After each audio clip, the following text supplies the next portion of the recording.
வணக்கம். செய்திகள் வாசிப்பது நித்யா. இன்றைய முக்கிய செய்திகள். சென்னையில் நிலவும் கடுமையான பனிமூட்டத்தால் விமான சேவைகள் பாதிப்பு. 6 விமானங்கள் சென்னையில் தரையிறங்க முடியாமல் பெங்களூரு, திருவனந்தபுரம், ஹைதராபாத்துக்கு அனுப்பி வைக்கப்பட்டன. சென்னை விமான நிலையத்தில் 25க்கும் மேற்பட்ட விமான சேவைகள் பாதிக்கப்பட்டு பயணிகள் அவதியுற்றனர். திருப்பரங்குன்றத்தில் இன்று அறப்போராட்டம். 144 தடை உத்தரவு. மதுரை திருப்பரங்குன்றம் மலையின் புனிதத்தை பாதுகாக்க கோரி இந்து முன்னணி சார்பில் இன்று அறப்போராட்டம் நடக்கின்றது.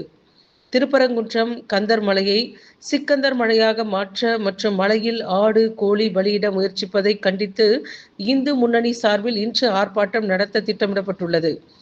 ஆர்ப்பாட்டத்துக்கு காவல்துறை அனுமதி தரவில்லை. எனினும் ஆர்ப்பாட்டத்தில் பல்வேறு அமைப்புகள் பங்கேற்க திட்டமிட்டுள்ள நிலையில் முன்னெச்சரிக்கை நடவடிக்கையாக 144 தடை உத்தரவை கலெக்டர் சங்கீதா பிறப்பித்துள்ளார். மலையை சுற்றி 300க்கும் மேற்பட்ட போலீசார் பாதுகாப்பு பணியில் ஈடுபட்டுள்ளனர். ஆஸ்திரேலியாவின் வடகிழக்கு பகுதிகளில் வரலாறு காணாத வெள்ளப்பெருக்கு ஏற்பட்டுள்ளது. குயின்ஸ்லாந்து மாகாணத்தில் சாலைகளில் பெருக்கெடுத்த வெள்ளத்தால் போக்குவரத்து துண்டிக்கப்பட்டுள்ளன. சாம்பியன்ஸ் டிராபி கிரிக்கெட் தொடரில் வரும் 23ஆம் தேதி துபாயில் இந்தியா மற்றும் பாகிஸ்தான் அணிகள் பல பரீட்சை. தொடங்கிய 1 மணி நேரத்திற்கு உள்ளாகவே விற்று தீர்ந்த டிக்கெட்டுகள். காலநிலை மாற்றத்தை எதிர்கொள்ளும் வகையில் நம்மை தகவமைத்துக் கொள்ளும் முயற்சியை காலநிலை உச்சி மாநாடு. உலகை அச்சுறுத்தும் பெருவெள்ளம் லாஸ் ஏஞ்சல்ஸ் காட்டுத்தீயை நினைவில் வைத்துக் கொள்ள வேண்டும். வயநாடு நிலச்சரிவு, திருவண்ணாமலை மண் சரிவுக்கும் காலநிலை மாற்றத்தையே காரணமாக சொல்ல வேண்டும். தமிழ்நாடு காலநிலை உச்சி மாநாடு 3.0 தொடங்கி வைத்து முதலமைச்சர் மு.க. ஸ்டாலின் உரையாற்றினார். திருப்பரங்குன்றம் விவகாரம். திருப்பூரில் சாலை மறியல். திருப்பூரில் இந்து முன்னணி மாநில தலைவர் காட்டேஸ்வரா சுப்பிரமணியம் கைது.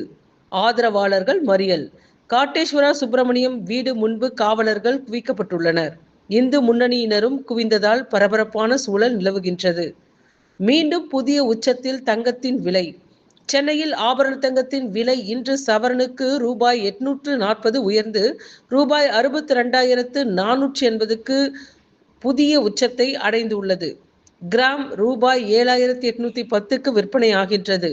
நேற்று சவரனுக்கு ரூபாய் 680 குறைந்த நிலையில் இன்று மீண்டும் விலை அதிகரித்துள்ளது.